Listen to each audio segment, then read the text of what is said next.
Hello everyone, my name is Anisha and I am an intern at Lexus & Company. Today in this video, I'll be discussing with you all the types of partners in the partnership, or say the types of partnership. So let's proceed. This partnership, it is of many types depending on the objectives, tenure, the nature, legality and the registration. If we talk about according to objectives, then partnership, it is of two types. Then partnership at will and the particular partnership. If we talk about the partnership at will, then when a partnership is created, then it is upon the discretion of the partners to decide that till when they want their partnership to exist, and therefore when the partnership is decided without determination of a fixed specified time limit, then it is known as a partnership at will. Now such a partnership is based on the will of the partners, and it can be brought to an end any time, and whenever any of the parties, like, they serve a notice that depicting their intention of the same, they want to dissolve the partnership, or they don't want to be in the partnership. And this partnership, it is though created to conduct a lawful business for an indefinite period.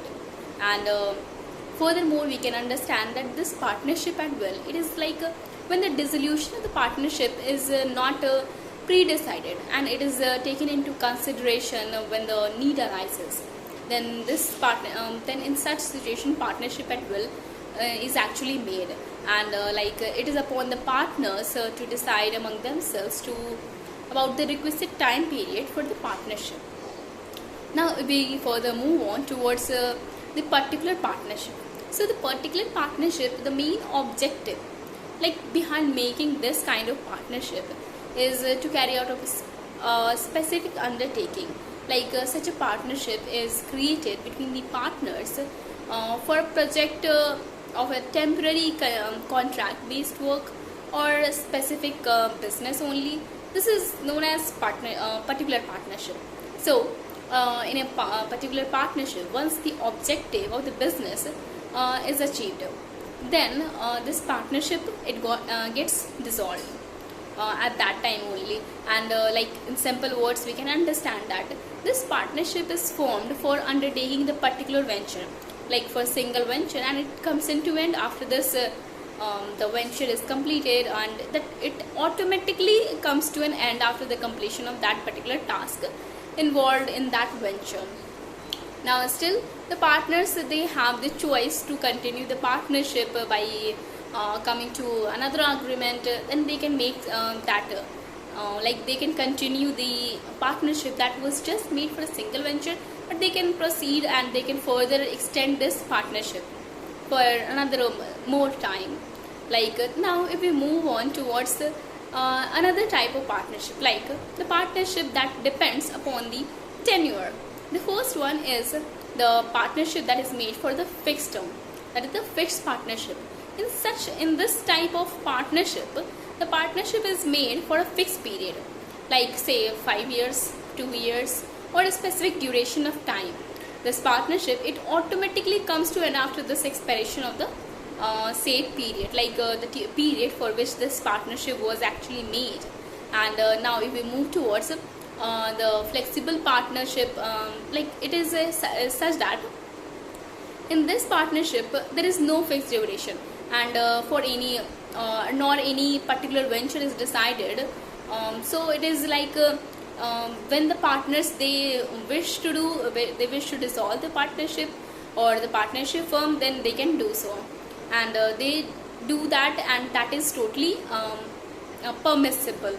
Now if we talk about the partnership based upon the nature of the partnership, so there are certain other types of partners as well, general partnership, and the other one we have is a limited liability partnership. Talking about the general partnership, it is such that in this partnership, each partner reserves a right to make decisions about the working and the management of the firm, and it is pertinent to note that the liability of the partner in this type of partnership, it is totally unlimited, and it means that if there is any financial error or loss incurred by one partner, then all the other partners' assets would also be taken into consideration, and in order to pay the liabilities that are incurred in the form of debts by that partnership firm.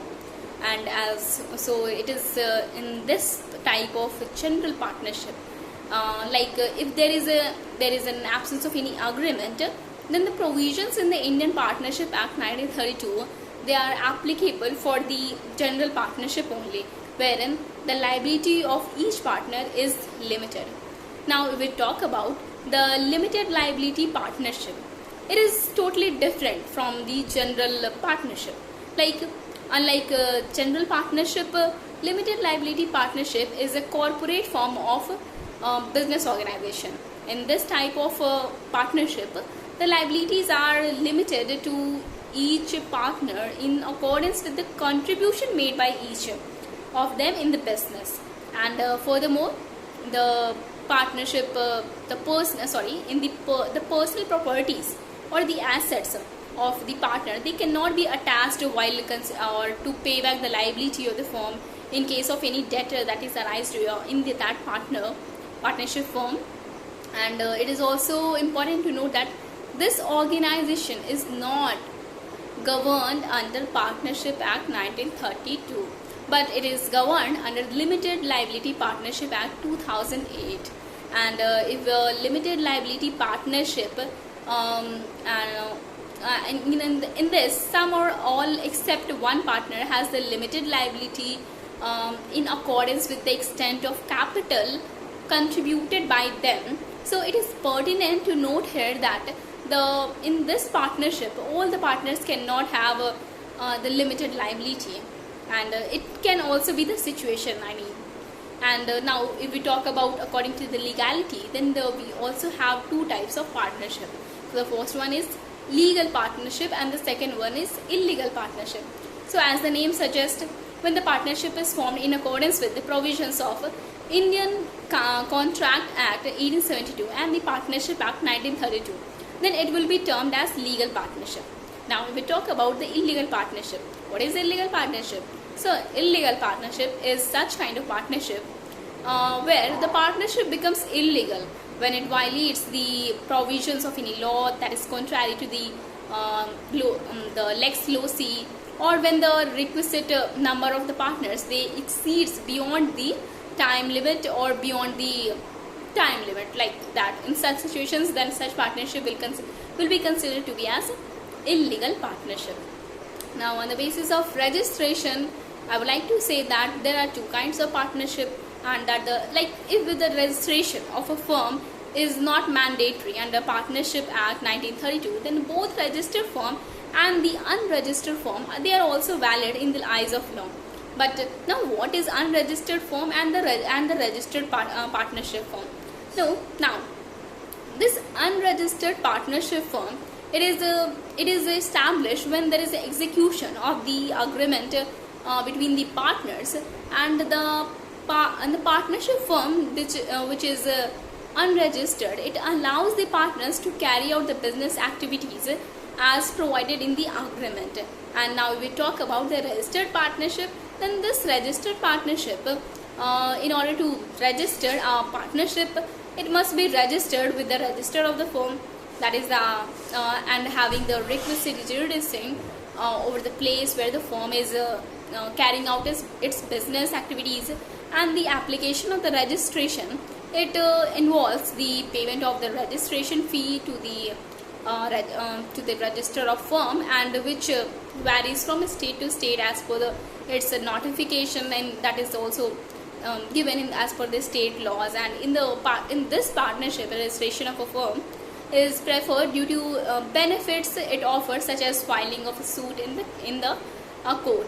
So this is all about the registered partnership firm, and I have already discussed the unregistered partnership. I hope I have made clear all the topics, and these are all the types of partnership, and we can say also the types of partners as per the partnership agreement. So thank you for listening.